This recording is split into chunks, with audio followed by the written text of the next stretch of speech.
আসসালামু আলাইকুম। যে যেখান থেকে আমার ভিডিও দেখতেছেন সবাইরে অনেক অনেক ধন্যবাদ। আমি আজকে পালং শাক দিয়া এই পালং শাক দিয়া এই যে গুঁড়া চিংড়ি রান্না করব এখন।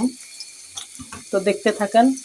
আমি কড়াইটা বসাই দিচ্ছি, কড়াইয়ে পেঁয়াজ দিয়ে দিচ্ছি। এখন আমি 1 টেবিল চামচ রসুন বাটা দিয়ে দিলাম।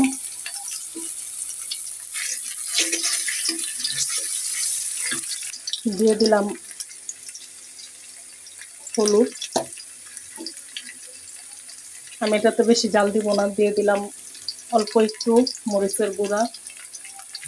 এর সাথে আমি দিয়ে দিলাম চিংড়ি মাছের গুঁড়া।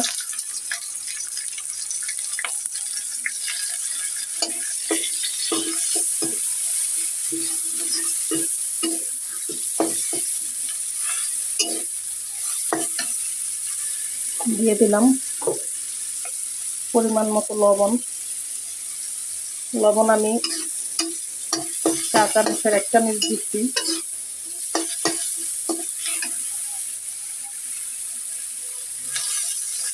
সামান্য একটু পানি দিয়ে দিলাম।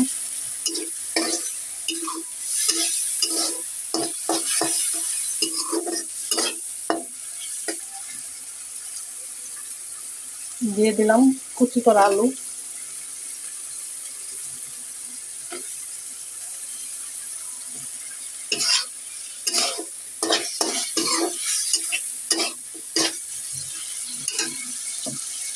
এই যে দিয়ে দিলাম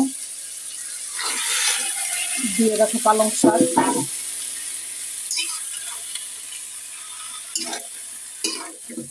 আমি এখন এগুলো নাড়াচাড়া দিয়ে দিব। আমি এই যে শাকটা নাড়া দিয়ে এখন ঢেকে দিব।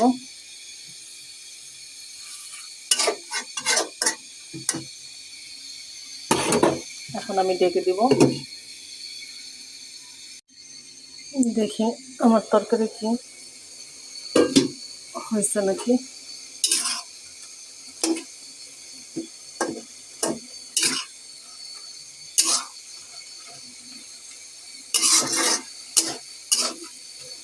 এই যে বন্ধুরা দেখেন, আমি এখানে পালং শাক আর আলু আর গুঁড়া চিংড়ি দিয়ে রান্না করছি।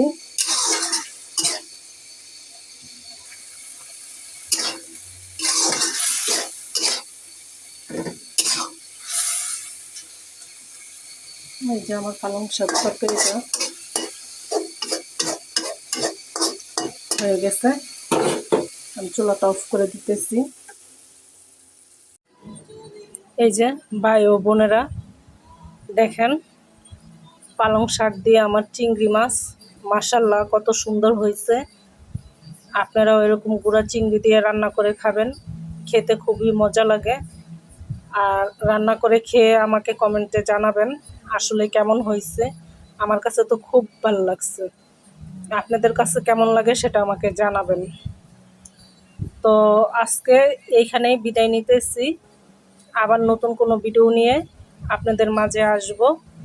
আপনারা আমার চ্যানেলটা সাবস্ক্রাইব করে লাইক কমেন্ট শেয়ার দিয়ে পাশে থাকবেন আমার নতুন চ্যানেল।